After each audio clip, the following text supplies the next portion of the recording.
Hello everybody, welcome back to Wild Nature Walk with Uznea. I'm Uznea Lycan. I work here at this beautiful place called Circle R Ranch, and today I'm going to be showing you how I make a fire. We're going to make a fire up by the lodge, and I'll give you a couple tips and tricks and show you what I like to use. But before we do that, I'm going to step aside and show you this landscape that I've been showing you for a couple months now. If you've been tuning in, as it's changed, as it's gone from being very barren and leafless to being beautiful and full of green life. So today I'd like you to ponder about the sun. What about the sun are you grateful for as we look at this beautiful landscape here?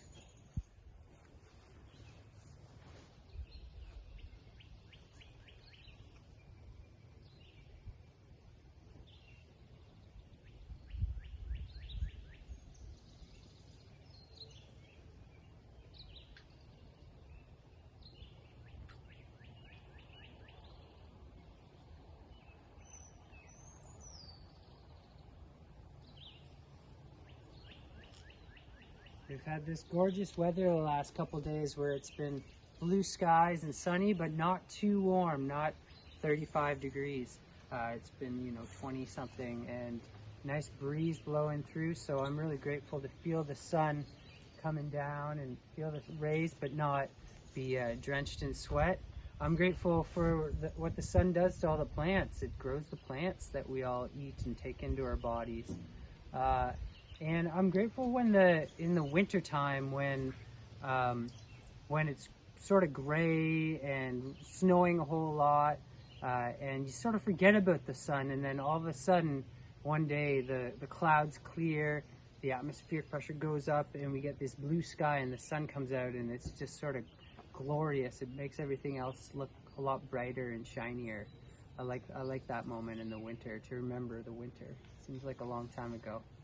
All right, so we're going to just walk and start collecting things right away as we go up to the lodge. So I'm going to start looking for kindling, and I'm going to tell you a little bit about what I'm looking for. Take this with me.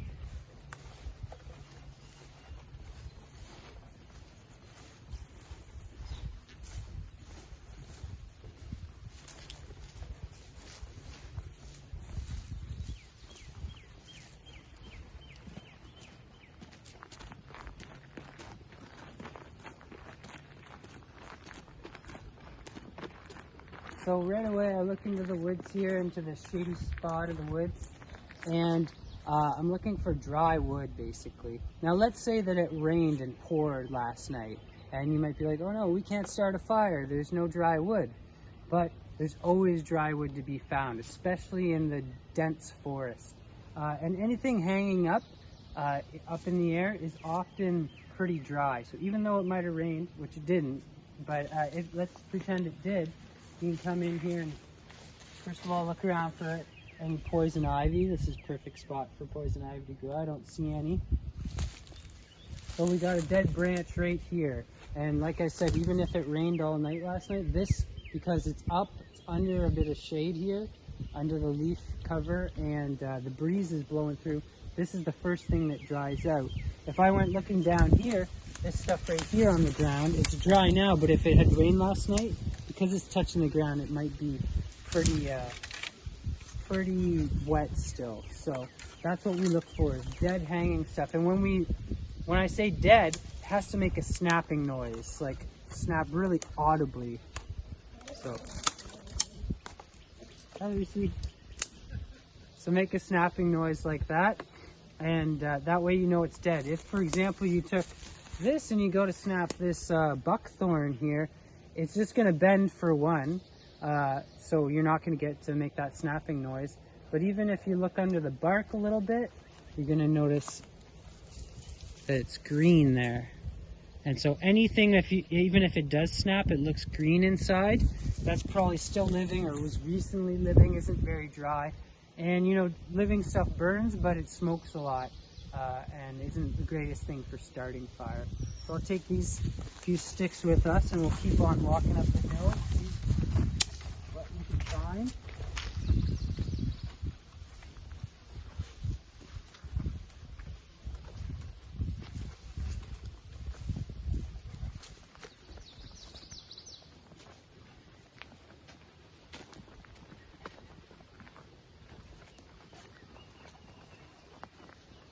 So what I've got here, I'll show you, is this is cottonwood bark that I took off a dead tree, and inside we've got all these fibers. And what I'm gonna make when we get up to the lodge is a tinder bundle. So all this stuff, a tinder bundle is basically just a really dry nest of fibrous roots, fibrous plant matter, anything dry that I could make a nest. So you can sort of see how dry that is and how nice that's gonna turn into a nest. If I was a robin, I'd be picking that up for sure. And you can use lots of different things for tinder bundles.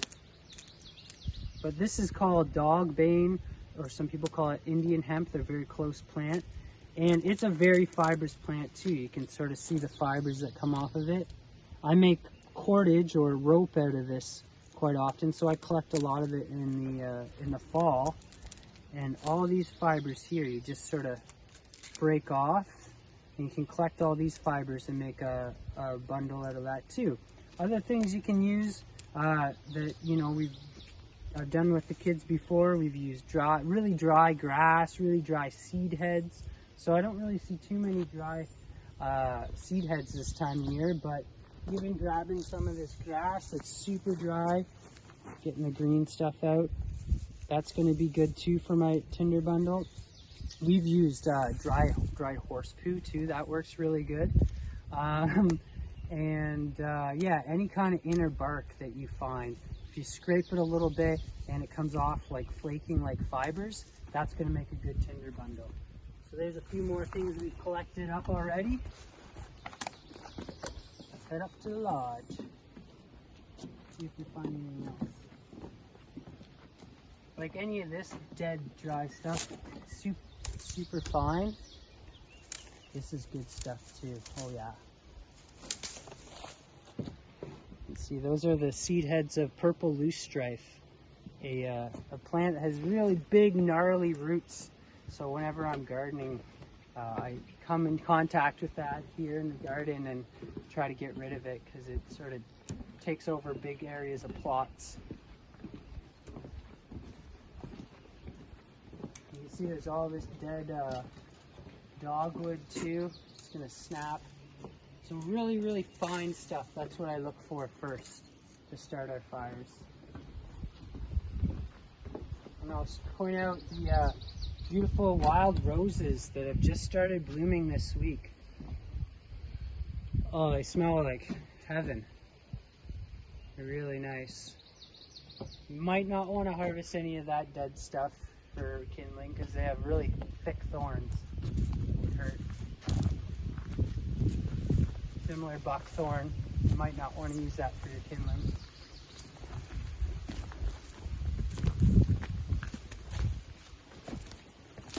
Climbing up the stairs, climbing up the stairs. How many stairs?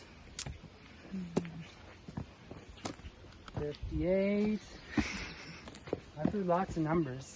There's quite a debate about the stair 54. number. 54. Depends if you count that first one down there. It's sort of a half stair. So you can see in here there's tons of dead stuff. This stuff up right above us here, it's just all flaked off. Anything that's not growing leaves right now is usually showing how dead it is.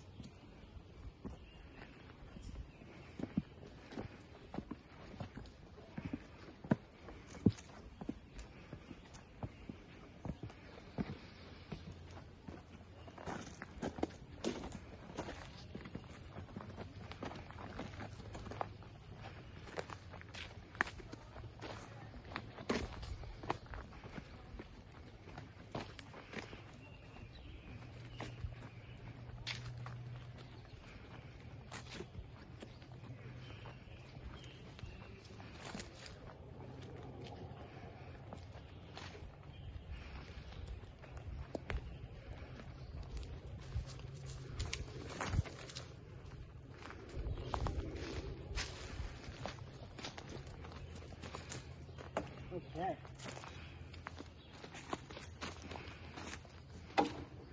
So, one thing I do not like to use when I'm starting fires is leaves. Leaves are always on the ground, and they're in some state of decomposition. So the only time I would use leaves to start a fire or to put into a fire is if I want to get a lot of smoke. And that's not the greatest thing, especially if you're having to blow on it and it's really smoky.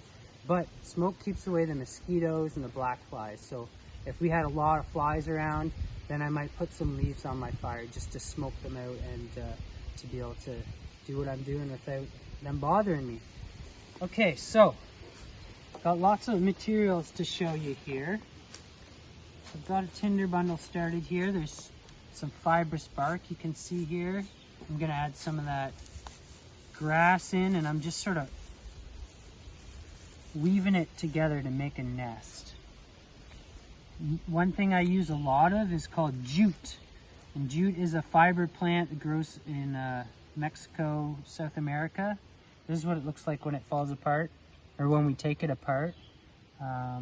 And it's just looks like this. You can buy this in craft stores or Canadian Tire, wherever. And we just take that apart so it's really fibrous and hairy. And we put that in our tinder bundle too. And yeah. Got some, the other thing I really like to use, this is cedar bark, inner cedar bark. And I get my knife and I scrape. You can see dust is coming off and you get this really, really fine fibrous stuff. This is good stuff.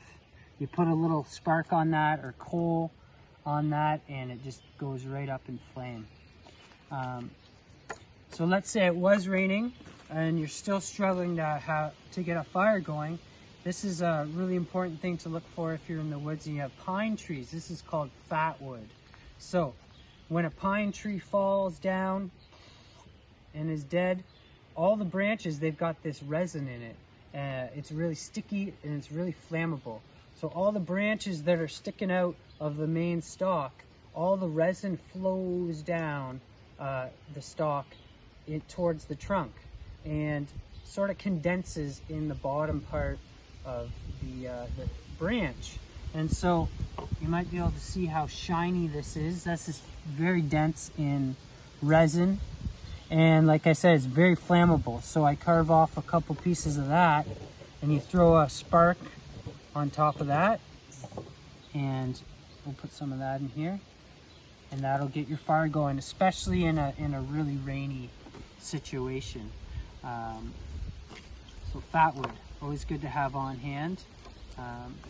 Okay, I'm gonna start the fire today with a striker or flint and steel, and there's a couple different flint and steels here. This is the one I've used the most. You can see how thin it is. I've probably started 100 fires with this one or more, and it comes with a little striker on it, and you just throw a spark into here and it will go into flame. This is probably the most common one you see around at different stores, and this whole thing here is made of magnesium, and what you can do is shave off some of that. It sort of comes off in little pellets, little flakes, and you can make a little pile of that, throw a spark on that, and it bursts into flame. The only downside of that is you get these little tiny pellets, so if there's any wind, they're gone. So this is not my favorite kind, definitely. And then there's a different style that comes with a striker, and similar. Oftentimes they have a black coat on them and you have to scrape that off before you're going to be able to get a spark coming off of them. So put that in my pocket. Got my tinder bundle here.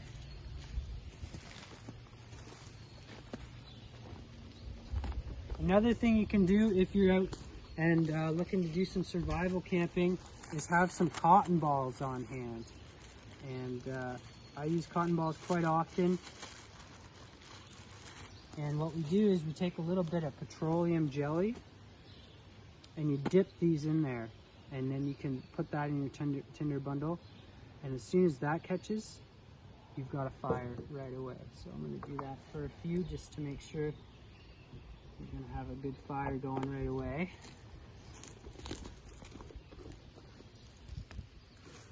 And then we get to the kindling. So if you've ever been to Circle R and had a fire with me, I love this method. I tell kids to go out and look for 5 different sizes of wood. and basically grab as much wood as you can when you're in the woods and bring it back, and then we pile it up. So this pile is called the pencil lead pile. You can see how thin it is, super thin. Then this is the pencil lead, so you can imagine the size of a pencil that you would use at school. And then this is pinky, so it's all relative depending on how big your pinky is, but that's about the size of my pinky. And then thumb, this is about the size of my thumb, getting a little bit bigger. And then anything bigger up to wrist size. So it's pencil lead, pencil, pinky, thumb, wrist, if you can sort of remember that. And basically, once you have a flame, you start with the smallest stuff, because you think the smallest stuff has the smallest amount of edge. So it's really, the flame can grab it and light fire right away. Whereas if I put a flame to a big stick like this, it doesn't really have an edge, a really clear edge to grab onto and light fire. It's going to take a little while. So you have to build your way up slowly to having a big fire and bigger pieces of wood going. Okay, so oftentimes this is probably, if I was getting everyone to collect, this is about half the size of the pile. I'd like to make sure that definitely we're going to get the fire going. Then I'd want this size or a little bigger for each pile. So that way we know we got that fire going, and we can eat and cook our food and do whatever we need to do. So we got a good angle there. I'm going to throw a spark on the tinder bundle here, and hopefully we can get a fire going here. Oh, right away. First time. So I might want to just put a few on at a time so they don't go out.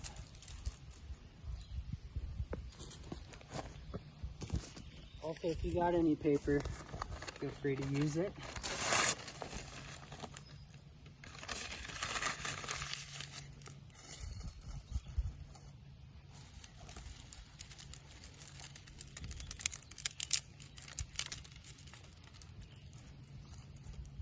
I sort of like to, this is just my style. No one ever taught me this, but this is what I like to do, is have almost like a cave.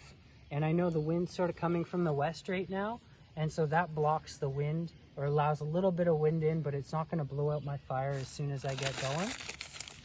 And that way, once all these twigs burn up and turn into coals and fall down, it starts to work on the bigger stuff, and eventually that falls down, and you can add bigger and bigger stuff as you go.